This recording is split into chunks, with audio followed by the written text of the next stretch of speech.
সুন্দরবন।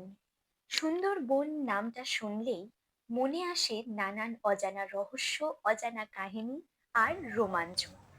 সুন্দরবন মানেই royal Bengal tiger, কুমির, জল ও বনের অদ্ভুত আকর্ষণ, আর সুন্দরী গরান, গেওয়া, হেতালের মতো ম্যানগ্রোভদের ভিড়।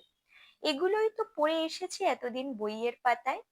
সুযোগ হয়েছিল সেই বইয়ের সুন্দরবনকে একটু কাছ থেকে দেখার।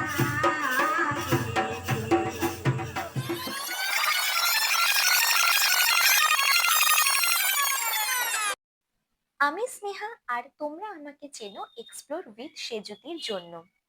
চলো, তোমাদেরকে নিয়ে যাই সুন্দর এক জায়গায় যার নাম সুন্দরবন। বিশ্ব পরিবেশ দিবসে বৃষ্টিকে সঙ্গী করে বেরিয়ে পড়েছিলাম শিয়ালদার উদ্দেশ্যে। 7:42 ছিল আমাদের ট্রেন, ক্যানিং লোকাল, যেটি শিয়ালদার দক্ষিণ শাখায় দাঁড়ায়। গন্তব্য ক্যানিং। ট্রেনের জানলা দিয়ে সবুজ প্রকৃতিকে দেখতে দেখতে আমরা পৌঁছে গিয়েছিলাম ক্যানিং স্টেশনে। ঘড়ির কাঁটা তখন বলছে 8:56 আর সেইখান থেকেই আমাদের প্যাকেজের যাত্রা শুরু। আমরা গিয়েছিলাম ট্রাভেল ডেস্টিনেশন সুন্দরবনের সঙ্গে। মাথাপিছু মাত্র 2700 টাকা।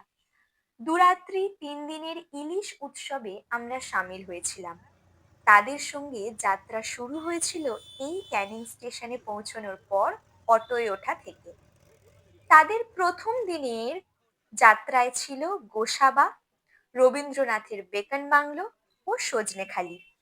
এখন আমরা রয়েছি সোনাখালি ফেরিঘাটে, যেখান থেকে আমরা আমাদের নির্দিষ্ট বোটে উঠেছিলাম। আমরা শহরের মানুষজন যেমন কোথাও যাবার জন্য বাস, ট্রাম, ট্রেন, রিক্সা এগুলো ব্যবহার করি, এখানকার অর্থাৎ সুন্দরবনের মানুষ ব্যবহার করে বোট, নৌকো বা ভটভটি। কারণ সুন্দরবন মানেই তো চারদিকে শুধুই জল আর জল। এই যে সবুজ বোটটা, এটা আমাদের, কিন্তু ওইটার সামনে কোনো উপযুক্ত পাড় বা সিঁড়ি নেই। অগত্যা এভাবেই যাওয়া। আসলে সেই দিন ছিল ইলিশ উৎসবের সূচনা, তাই প্রচুর ভিড় হয়েছিল। আর সাথে সাথেই বোটের জ্যাম লেগে গেছিল। তখন ঘড়ির কাঁটায় সবে 10টা। তবে অবশ্য এই নীল বোটটা থেকে আমাদের বোটে একটা কাঠের পাটাতন পেতে দিয়েছিল, যেটা দিয়ে যেতে ভ্রমণকারীদের একটু হলেও সুবিধা হয়েছিল। অন্তত আমার তো হয়েছিল। তবে যারা বোটের কর্মী কাকুরা ছিল, তারা আমাদেরকে ভীষণভাবে সাহায্য করেছিল এই বিষয়টায়। এই হচ্ছে আমাদের এমবি সোনার ভারত 2। আর এখানে রয়েছে ফোন নাম্বার। আগামী 3 দিনের জন্য এটাই ছিল আমাদের ছোট্ট ঘর, সোনার ভারত 2। ওই যে ওই কাঠের পাটাতনটার কথাই তখন বলছিলাম। চলো, একটু বোটটা প্রথমে ঘুরিয়ে দেখাই। এখানকার সবকটা বোটে সেম ফেসিলিটি থাকে। এমনকি ইলিশ উৎসবে সবার খাওয়া দাওয়া থেকে টুরিস্ট স্পট সব সেম হয়।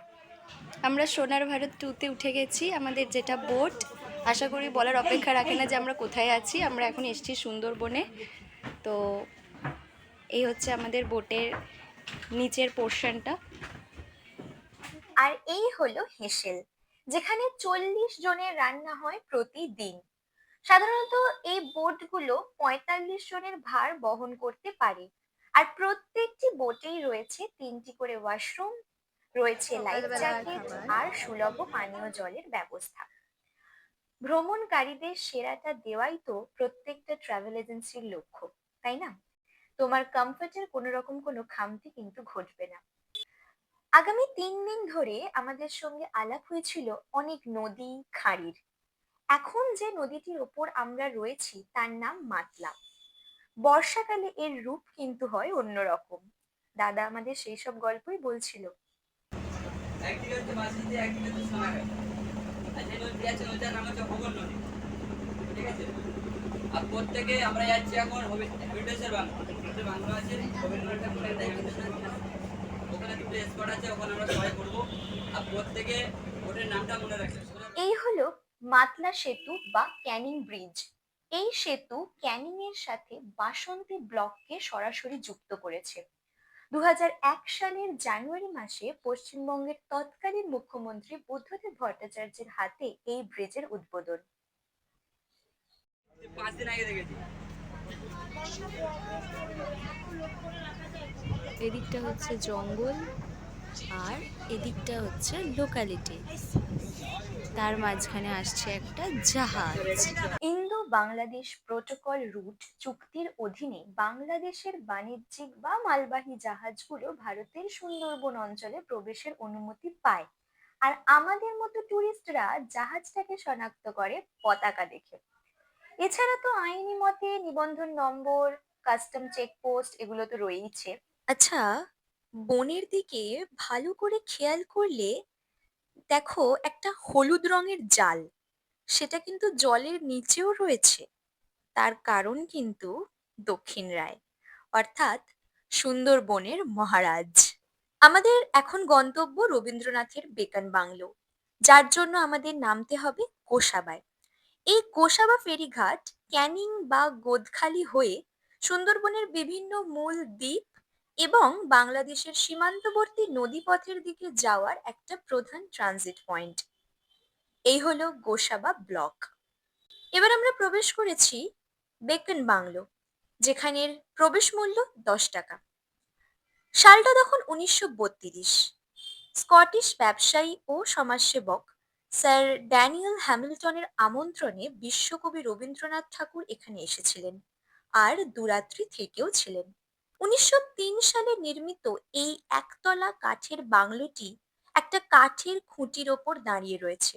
শোনা যায় নদীপথে যাতায়াতকারী নৌকো বা লঞ্চকে দিক নির্দেশ দেওয়ার জন্য একটা বেকন লাইট জ্বালানো হতো বাংলোর কাছ থেকে, আর সেই থেকেই বেকন বাংলো।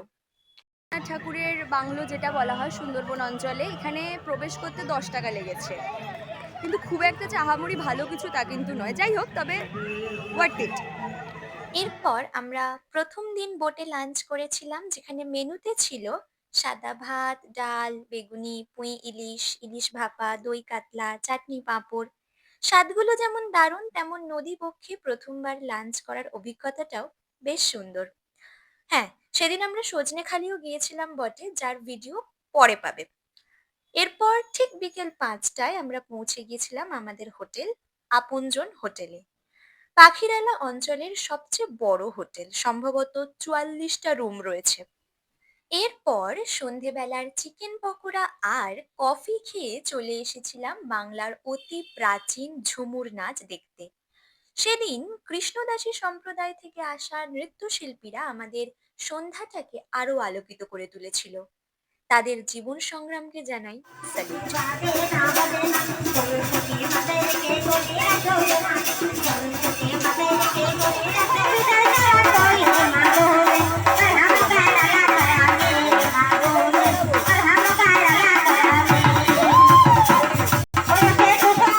আমরা সকলে মিলে মেতে উঠেছিলাম সেই ঝুমুরের তালে।